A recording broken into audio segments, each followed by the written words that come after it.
Hello and welcome back to Success Mantra. तो स्वागत है एक बार फिर से आप सभी का हमारे the Hindu daily news analysis में। तो आज यानी कि 21 में के द हिंदू में क्या है खास जो कि एग्जाम पर्सपेक्टिव से बहुत ही ज़्यादा इंपॉर्टेंट है। चलिए जल्दी से डिस्कस कर लेते हैं। So the first news from the Hindu today is from diplomatic outreach. जैसे कि हम लोगों ने कल डिस्कस किया था, है ना, कि कैसे इंडिया ने पाकिस्तान के प्रोपेगेंडा को काउंटर करने के लिए, है ना, जो इंडिया पाकिस्तान के बीच में अभी कॉन्फ्लिक्ट चल रहा है ना, पाकिस्तान उसमें एक अलग नैरेटिव चला रहा है। पाकिस्तान का नैरेटिव क्या है? पहला नैरेटिव तो ये है कि इस वॉर में, जो इंडिया पाकिस्तान के बीच में जो कॉन्फ्लिक्ट हुआ, ये जो वॉर हुई, इसमें पाकिस्तान की विक्ट्री हुई है। ठीक है। दूसरा नैरेटिव क्या है कि इंडिया ने हमारे इनोसेंट सिविलियंस को टारगेट किया है।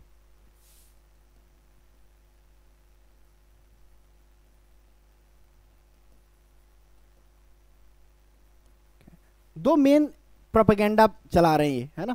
बहुत सारे और भी प्रोपेगेंडा हैं जो चलाए जा रहे हैं कि बलूचिस्तान में जो कुछ भी हो रहा है उसको कौन सपोर्ट कर रहा है? इंडिया सपोर्ट कर रहा है। इंडिया टीटीपी जो तहरीक तालिबान पाकिस्तान, जो एक टेररिस्ट ऑर्गेनाइजेशन है, उसको इंडिया सपोर्ट करता है। ये मेनली नैरेटिव चलाए जा रहे हैं पाकिस्तान की तरफ से आफ्टर इंडिया पाकिस्तान कॉन्फ्लिक्ट। तो इसी कॉन्फ्लिक्ट, इसी प्रोपेगेंडा को काउंटर करने के लिए, है ना, इंडियन गवर्नमेंट ने बहुत सारे डेलीगेशंस बनाए हैं, जिन्हें इंडियन गवर्नमेंट ने ब्रीफ कर दिया है, क्वेश्चंस के आंसर दे दिए हैं, एंड जो भी फैक्ट एंड फिगर्स हैं वो इन डेलीगेशंस को दे दिए गए हैं।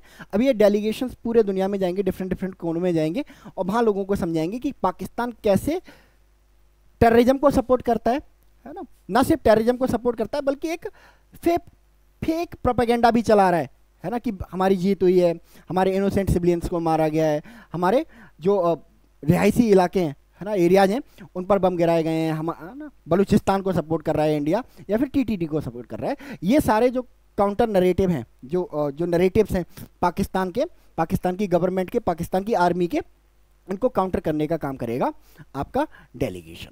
ठीक है। बहुत सारे डेलीगेशंस बनाए गए हैं और पूरी दुनिया में इनको भेजा जाएगा। इनमें से कुछ डेलीगेशन आज और कल निकल जाएंगे। पहला डेलीगेशन जनता दल यूनाइटेड के लीडर हैं संजय झा, ये लीड करेंगे और ये जाएगा आपका इंडोनेशिया, रिपब्लिक ऑफ कोरिया यानी कि south Korea, Japan, Malaysia and Singapore, यानी कि मेनली इनको ईस्ट एशिया दे दिया है। ईस्ट एशिया, ये ईस्ट एशिया में जाएंगे और पाकिस्तान का जो प्रोपेगेंडा है ना, उसको वर्स्ट करने की कोशिश करेंगे। इसके अलावा जो दूसरा डेलीगेशन है श्रीकांत शिंदे के लीडरशिप में जाएगा और ये विजिट करेगा यूएई को। एक मिनट,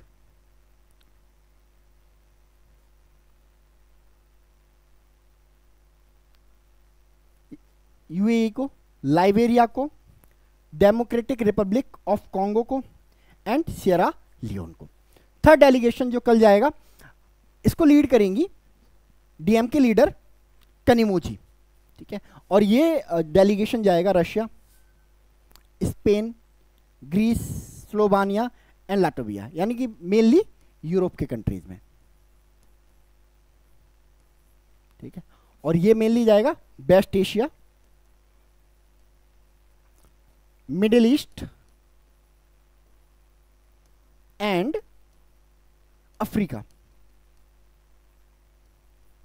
संजय झा जो कि जनता दल यूनाइटेड के लीडर हैं, इनकी लीडरशिप में जो डेलीगेशन जा रहा है वो बेसिकली ईस्ट एशिया जा रहा है।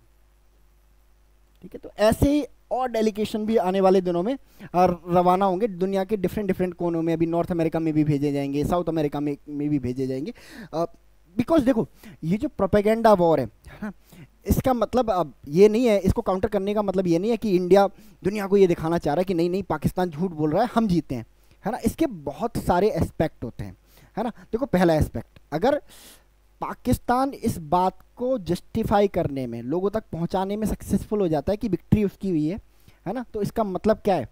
इंडियन वेपन, जो इंडियन वेपन है, मेड इन इंडिया वेपन है, वो कैसे हैं? लो क्वालिटी के हैं। यही तो शोकेस करेगा। दैट इज वाई इंडिया, है ना, वॉर में हार गया ना। अगर पाकिस्तान ये बात लोगों को समझाने में सक्सेसफुल हो गया तो, है ना। तो इंडिया का जो वेपन मार्केट है जो अभी बस ग्रो कर ही रहा है, अभी बस दुनिया ने अटेंशन देना शुरू ही किया है बस इंडियन वेपन्स को। ऐसे में पाकिस्तान जब ये लोगों को कन्विंस करने में सक्सेसफुल हो जाएगा कि विक्ट्री उसकी हुई है, तो जो इंडियन मार्केट वेपन मार्केट है वो क्या हो जाएगा, डाउनग्रेड हो जाएगा। ठीक है। दूसरा, इंडिया की इमेज, नो डाउट इंडिया की इमेज कैसी है पूरे दुनिया में, है ना, as a global super power, as a regional super power, है ना। आपने देखा होगा कैसे पापुआ न्यू गिनिया जाते हैं हमारे प्राइम मिनिस्टर, और वहाँ के प्राइम मिनिस्टर, वहाँ के जो प्रेसिडेंट हैं पापुआ न्यू गिनिया के, वो हमारे प्राइम मिनिस्टर नरेंद्र मोदी जी के पैर छू के उनको वेलकम करते हैं, है ना। तो इंडिया की इमेज को बहुत ज़्यादा धक्का पहुँचेगा अगर पाकिस्तान ये बात कन्विंस करने में सक्सेसफुल हो गया कि विक्ट्री उसकी हुई है ना। दूसरा, टीटीपी, तहरीक तालिबान पाकिस्तान को सपोर्ट करने का, जो एक टेररिस्ट ऑर्गेनाइजेशन है, उसको सपोर्ट करने का एलिगेशन भी लगाया है पाकिस्तान ने। तो अगर ये बात कन्विंस करने में सक्सेसफुल हो गया पाकिस्तान, ठीक है, इसका मतलब क्या है, इंडिया को जो फंडिंग मिलती है, इंडिया को जो लोन्स मिलते हैं, वो मिलने मुश्किल हो जाएंगे कि भाई आप तो टेररिस्ट ऑर्गेनाइजेशन को फंडिंग करते हो, ठीक है, तो हम आपको कोई फंड नहीं देंगे, हम आपको कोई लोन्स नहीं देंगे। तो इस तरह से इंडिया को इकोनॉमिकली, फिनेंशियली, है ना, और स्ट्रेटेजिकली बहुत सारे लॉस होंगे अगर पाकिस्तान इस प्रोपेगेंडा वॉर को जीत जाता है तो। ठीक है। भले ही पाकिस्तान ने हमारे साथ 4 वॉर लड़ी हैं फुल फ्लैज, और चारों की चारों वॉर हारा है ना, बट प्रोपेगेंडा वॉर में हमेशा पाकिस्तान हमसे 2 कदम आगे रहता है। ठीक है। रीजन हम डिस्कस कर ही चुके हैं, बिकॉज उनके यहाँ पे क्या है, मिलिट्री डिक्टेटरशिप है। जो आपको पॉलिटिशियन दिखते हैं वो बस एक वेल है, घूंघट की तरह उनका इस्तेमाल, पर्दे की तरह इस्तेमाल किया जाता है उनका, है ना। बट रियल जो पावर है आर्मी के हाथ में। तो आर्मी वहाँ की जो नैरेटिव चलाती है ना, या चलवाती है ना, उसको पूरी कंट्री बिलीव करती है, या तो डर से, दूसरा रीजन है इलिटरेट है ना, पढ़े लिखे लोग नहीं है वहाँ पाकिस्तान में बहुत ज़्यादा, दैट इज़ वाई, है ना, वो चीज़ों को बिलीव कर लेते हैं जो उनकी आर्मी उन्हें प्रोपेगेट करती है।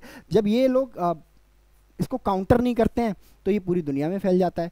वेस्टर्न मीडिया पाकिस्तान के नैरेटिव को ज़्यादा क्या करता है ना, ज़्यादा प्रमोट करता है in the place of India, because India से एक अलग सी एलर्जी है वेस्टर्न कंट्रीज को, वो इंडिया की ग्रोथ से चिढ़ते हैं, है ना। अब एक जनरल परसेप्शन रहता है वाइट सुप्रीमेसी वाला कि भाई, है ना, ये जो ना डार्क स्किन वाले लोग हैं ऐसे ग्रो कैसे कर रहे हैं, दैट इज़ भाई पाकिस्तान को बहुत ज़्यादा सपोर्ट करते हैं वो लोग, है ना। तो इसी प्रोपेगेंडा को बस्ट करने के लिए है ना इन डेलीगेशंस को बनाया जा रहा है ना। हमारे इंडिया में, है ना, जब भी कोई हम प्रोपेगेंडा करने की, हमारी गवर्नमेंट कोई प्रोपेगेंडा करने की कोशिश करती है तो क्या हो जाता है, काउंटर हो जाता है, क्योंकि हमारी जो सरकार है कैसी है, डेमोक्रेसी के थ्रू आती है। तो हमारे यहाँ एक ट्रांसपेरेंट डेमोक्रेसी है, दैट इज़ भाई हमारे यहाँ पे प्रोपेगेंडा बहुत ज़्यादा स्ट्रांग नहीं हो पाता है।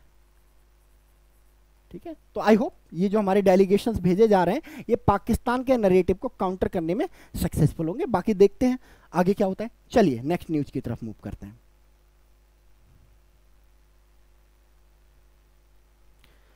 नेक्स्ट ट्रेजिक न्यूज है इंडिया के लिए। एमआर श्रीनिवासन, एक key architect of India's nuclear program no more. ठीक है। तो एम श्रीनिवासन सर, है ना, कल इनका निधन हो गया 95 ईयर्स की एज में। ठीक है। और एमआर श्रीनिवासन अब कोई ऐसे वैसे साइंटिस्ट नहीं है। अगर न्यूक्लियर प्रोग्राम की बात की जाती है इंडिया में तो सबसे पहला नाम जो आता है होमी जहांगीर बाबा का। होमी जहांगीर बाबा, ठीक है, इन्होंने सबसे ज़्यादा कंट्रीब्यूट किया है हमारे न्यूक्लियर प्रोग्राम में। ठीक है। अगर होमी जहांगीर बाबा के बाद अगर कोई सेकंड नंबर पे कोई दूसरा नाम अगर आना चाहिए, विच इज एमआर श्रीनिवासन। ठीक है। पूरी लाइफ इन्होंने इंडिया के न्यूक्लियर प्रोग्राम को दे दी। ठीक है। अब 1955 में इन्होंने ज्वाइन किया था डिपार्टमेंट ऑफ एटॉमिक एनर्जी। ठीक है। उस समय जो होमी जहांगीर बाबा हैं वो एटॉमिक एनर्जी कमीशन के चेयरमैन हुआ करते थे और डिपार्टमेंट ऑफ एटॉमिक एनर्जी के सेक्रेटरी हुआ करते थे। तो उन्हीं की लीडरशिप में उन्होंने अपना काम शुरू किया और इंडिया का जो पहला न्यूक्लियर रिसर्च रिएक्टर अप्सरा जो 1956 में बनाया है इंडिया ने, है ना, उसको बनाने में भी होमी जहांगीर बाबा के साथ एमआर श्रीनिवासन का एक इम्पॉर्टेंट रोल था। ठीक है।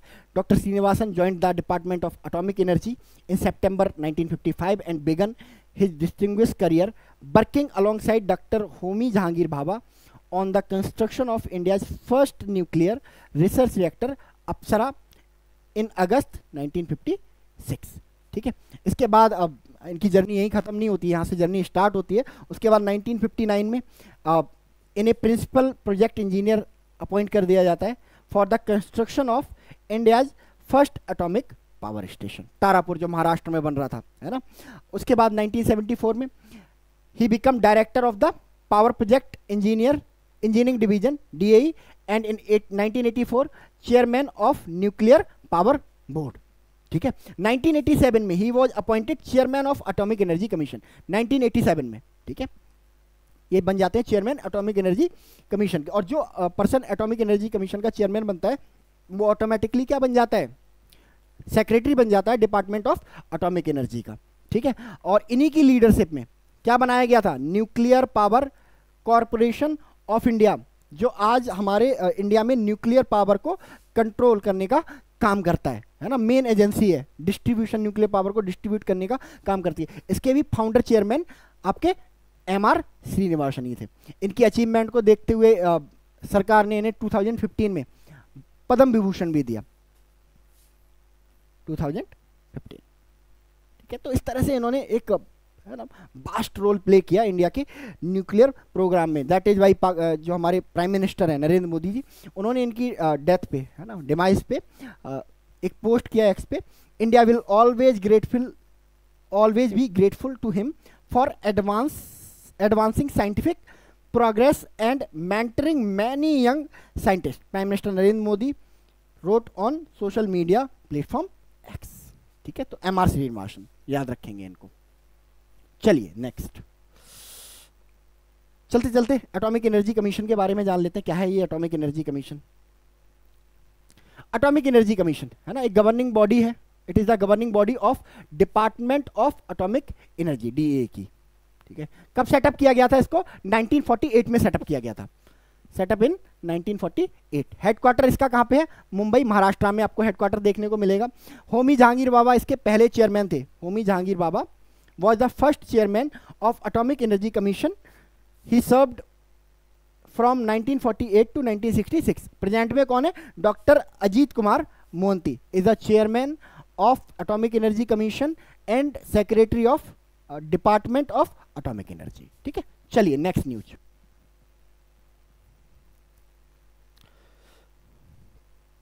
Next news is from Pakistan. Pakistan government promote army chief Munir to the post of field marshal, है ना। इसे कहते हैं क्लासिक प्रोपेगेंडा।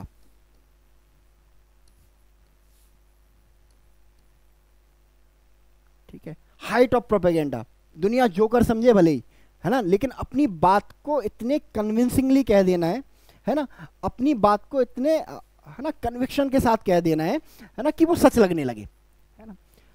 इंडिया पाकिस्तान के कन्फ्लिक्ट में, है ना, जो भी 3-4 दिन जो कन्फ्लिक्ट चला, है ना, उसमें क्लियर कट विक्ट्री है इंडिया की।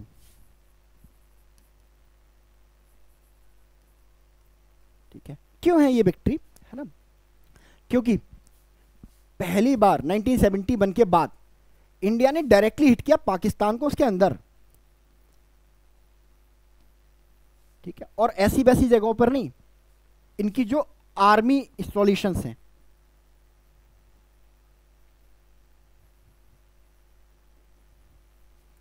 ठीक है, नूर खान एयरवेस हो गया, कैराना हिल्स हो गया, सियालकोट एयरवेस हो गया, है ना, लगभग 12 ठिकाने इनके जो आर्मी इंस्टॉलेशंस हैं वो इंडियन आर्मी ने तबाह कर दिए।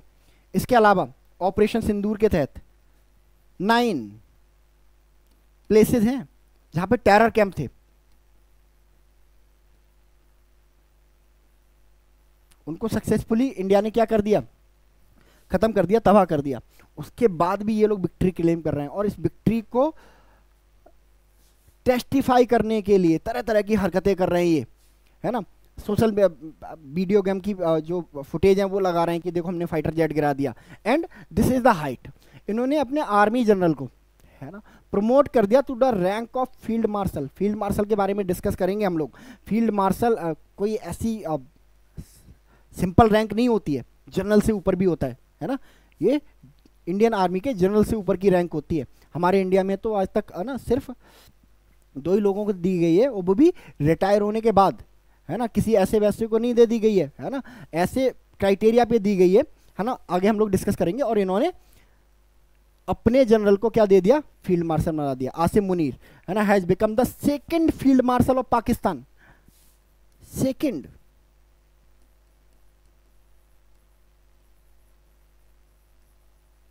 ठीक है। इससे पहले 1959 में पाकिस्तान आर्मी के चीफ थे अयूब खान, जिसके बारे में हमने डिस्कस किया था इंडस वाटर ट्रीटी में। ठीक है, ये फील्ड मार्शल बने थे। ठीक है, इन्होंने खुद को, ये डिक्टेटर थे, इन्होंने खुद को ही फील्ड मार्शल डिक्लेयर कर दिया था। अब इन्हें पाकिस्तान ने बनाया है। ठीक है, तो ये होता है प्रोपेगेंडा वॉर, है ना। This is the part of propaganda war, है ना। दुनिया भले ही हंस रही है ना। सभी जानते हैं पाकिस्तान के साथ क्या हुआ है ना। पाकिस्तान के साथ क्या हुआ है, कैसे एकदम से सीज फायर हो गया, है ना। और कैसे अब, है ना, कि इंडिया, जो इंडियन एयरफोर्स है, इंडियन सिक्योरिटी फोर्सेज हैं, कैसे पाकिस्तान के 200-400 किलोमीटर अंदर जाके पाकिस्तान को हिट किया। और उसके बाद भी ये ड्रामेबाजी चालू है इनकी। ठीक है, फील्ड मार्शल। ठीक है, क्या होता है फील्ड मार्शल, चलो डिस्कस कर लेते हैं। फील्ड मार्शल FM बेसिकली ए 5 स्टार ऑफिसर होता है। ठीक है, आपने देखा होगा जो आर्मी के जनरल्स होते हैं उनके यहाँ पर, है ना, रेड रेबन लगा रहता है और उस रेबन पर कुछ स्टार बने रहते हैं। 1 स्टार लगा रहता होगा, 2, 3, 4, है ना। तो जो चीफ ऑफ आर्मी स्टाफ होता है, जो हमारा आर्मी चीफ होता है, वो 4 स्टार जनरल होता है। ठीक है, ये देखिए army chief of army staff, है ना, ये हमारे आर्मी चीफ का फ्लैग है और इसमें 4 स्टार है, 1, 2, 3, 4। वेयर एज जो फील्ड मार्शल होता है वो 5 स्टार जनरल होता है। ये देखो, ये फील्ड मार्शल का फ्लैग है, ये उसकी गाड़ी पे लगा रहता है फील्ड मार्शल की, 1, 2, 3, 4 and 5। That is why he is known as 5 star general. ठीक है, इनके जो बैजेज होते हैं उसमें भी अंतर होता है। इसके बैजेज में क्या होता है ना, आपका एक एम्ब्लेम होता है, एक स्टार होता है, और ये आपकी स्वॉर्ड होती है ना। एक स्वॉर्ड होती है ना, जो कवर होती है ना। इसके अलावा आपका क्या होता है, एक हमारा नेशनल एम्ब्लेम होता है फील्ड मार्शल के इसमें। तो ये फ्लैग है, तो ये फ्लैग में अंतर होता है और आपके बैच में अंतर होता है। तो नो डाउट दोनों ही, है ना, अपनी अपनी जगह इंपॉर्टेंट है। बट अगर बारी आती है कंपैरिजन की, तो field marshal is far far higher than आपके आर्मी चीफ। 4 स्टार जनरल है आर्मी चीफ, जबकि फील्ड मार्शल कौन होता है आपका, एक 5 स्टार जनरल होता है। ठीक है, हमारे इंडिया में ये अभी ऑपरेटिंग स्ट्रक्चर में नहीं है। ये वाली रैंक किसको दी जाती है, 2 लोगों को दी गई है, वो भी उनकी एक्स्ट्रा ऑर्डिनरी सर्विसेज के लिए, वो भी उनको रिटायर होने के बाद। The rank is immediately above general but not in use in the armies current structure, है ना। आपने नहीं सुना होगा कि इंडियन आर्मी में किसी को फील्ड मार्शल बना दिया गया है। ठीक है, आर्मी चीफ होता है, वही हाईएस्ट पोस्ट होती है। तो जो फील्ड मार्शल है वो अभी हमारे आर्मी के स्ट्रक्चर में है नहीं। ठीक है, चलो बात करें हम अपने फील्ड मार्शल्स की, तो इंडिया के पास अब तक 2 फील्ड मार्शल्स हैं सिर्फ। ठीक है, एक जनरल KM करियप्पा सर, इनको फील्ड मार्शल बनाया गया, एंड सैम मैनेक्सो। दोनों की अपनी अपनी अचीवमेंट है। ठीक है, सैम मैनेक्सो को सबसे पहले, ये फर्स्ट फील्ड मार्शल है हमारे,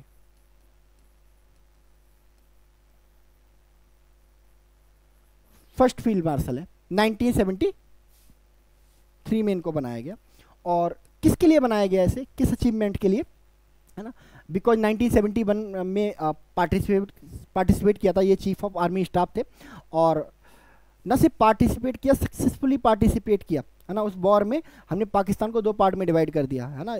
जो ईस्ट पाकिस्तान हुआ करता था, है ना, उसको काट के हमने क्या बना दिया, बांग्लादेश बना दिया। और ह्यूमन काइंड की हिस्ट्री का सबसे बड़ा सरेंडर, 93,000 सोल्जर्स ने सरेंडर किया था पाकिस्तान के, है ना। तो अचीवमेंट बहुत बड़ी थी, एक नया कंट्री बना देना और सबसे बड़ा सरेंडर परफॉर्म करवाना। That is why Sam Manekshaw has conferred the rank of field marshal. ठीक है, सेकंड है हमारे KM करियप्पा सर, इनको 1986 में फील्ड मार्शल बनाया गया।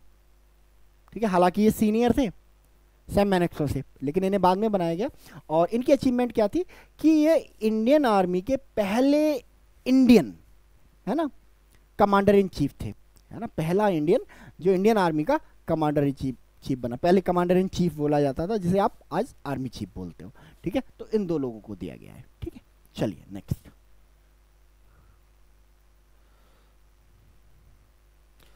Next, China backs Pakistan in defending its sovereignty, ठीक है। तो पाकिस्तान ना प्रोपेगेंडा वॉर चल रही है, और ये लोग भी दूसरे दूसरे कंट्रीज में जा रहे हैं और अपनी अचीवमेंट को बता रहे हैं कि हमने ऐसे इंडिया को हरा दिया। और ले दे के इनके पास एक ही डेस्टिनेशन है जहाँ सबसे पहले जाते हैं, ये चाइना।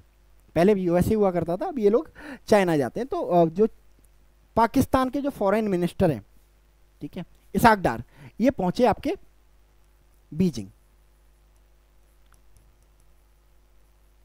ठीक है। और इन्होंने बताया कि भाई कैसे हमने जो चाइनीज़ हथियार हैं वो इस वॉर में इस्तेमाल किए, और इन्होंने जो चाइनीज़ वेपन्स हैं उन्होंने आउटस्टैंडिंग परफॉर्म किया, और इसी वजह से हमें इंडिया के अगेंस्ट एक डिसीसिव विक्ट्री मिली है। इन्होंने, है ना, चाइना में जाके ये प्रोपेगेट करने की कोशिश की, और इन्होंने मेंशन कर दिया किसके थ्रू मिली है ये विक्ट्री, चाइनीज वेपन के थ्रू, है ना। तो इंडिया ने, जो चाइना है, उन्होंने भी इनके नरेटिव को सपोर्ट करना शुरू कर दिया कि हाँ जी बिल्कुल हम सपोर्ट करते हैं, अरे पाकिस्तान बिल्कुल ठीक कह रहा है, और पाकिस्तान को पूरा हक है अपनी सोवरेनिटी को प्रोटेक्ट करने का, है ना। और चाइना पाकिस्तान को पूरा सपोर्ट करता है और करता रहेगा to protect its sovereignty, because, है ना, as per the China Pakistan is the iron clad friend, ठीक है। आयरन क्लैड फ्रेंड कैसा होता है ना, लोहे की तरह मजबूत जो होता है, जो कुछ भी टूट जाए बट ये दोस्ती नहीं टूट सकती। तो as per the China Pakistan is the iron clad, है ना, कोई आयरन क्लैड वगैरह नहीं है। अब इनसे कहलवा लिया कि चाइनीज वेपन बहुत अच्छे होते हैं, अब इन्हीं को, है ना, बोलेगा कि आप चाइनीज वेपन खरीदो। और जबकि चाइनीज वेपन्स के साथ क्या हुआ है पूरी दुनिया जानती है।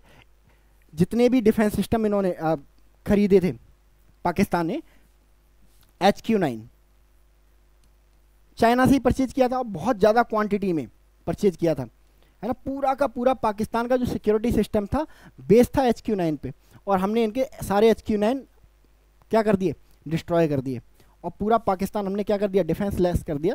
दैट इज़ भाई हमें सक्सेस मिली पाकिस्तान के अंदर पेनिट्रेट करने में। अगर इनके डिफेंस सिस्टम इतने अच्छे और, है ना, इतने टेक्नोलॉजिकली एडवांस होते तो इंडिया कभी पेनिट्रेट कर ही नहीं पाता इसके अंदर, ठीक है। और इनके बहुत सारे फाइटर जेट हमने मार के गिराए हैं, है ना, जिसमें से एक है आपका J10 किसका है, चाइना का। और चाइना के अकॉर्डिंग ये 4.5 जनरेशन राफेल की टक्कर का लड़ाकू विमान है, ठीक है। तो चाइनीज वेपन तो बुरी तरह फेल हुए हैं वॉर में। एक भले ही कुछ भी सच हो, कोई भी जीता हो, है ना, बट एक चीज तो बहुत डिसीसिव है, बहुत पक्की है ना, कि चाइना के वेपन बहुत बुरी तरह फेल हुए हैं। चाइना के वेपन्स पे भरोसा नहीं किया जा सकता। तो ये सारा जो ड्रामेबाजी है, पाकिस्तान को लोन चाहिए चाइना से, चाइना को अपने हथियार बेचने हैं, है ना, अपने हथियार प्रमोट करवाने हैं। तो अगर चाइना इस बात को बोलेगा पाकिस्तान हार गया है, तो इसका मतलब क्या है ना, चाइनीज वेपन फेल हो गए। तो चाइना ये बात कभी नहीं बोलेगा अपने मुंह से, है ना, कि पाकिस्तान इस वॉर में हारा है। वो हमेशा इस बात को प्रोपेगेट करेगा कि पाकिस्तान इस वॉर में जीता है, ठीक है। चलिए, ठीक है। तो ये रहा आज का द हिंदू एनालिसिस। मिलते हैं हम कल 22 मई के द हिंदू एनालिसिस के साथ। तब तक के लिए thank you so much and God bless you all.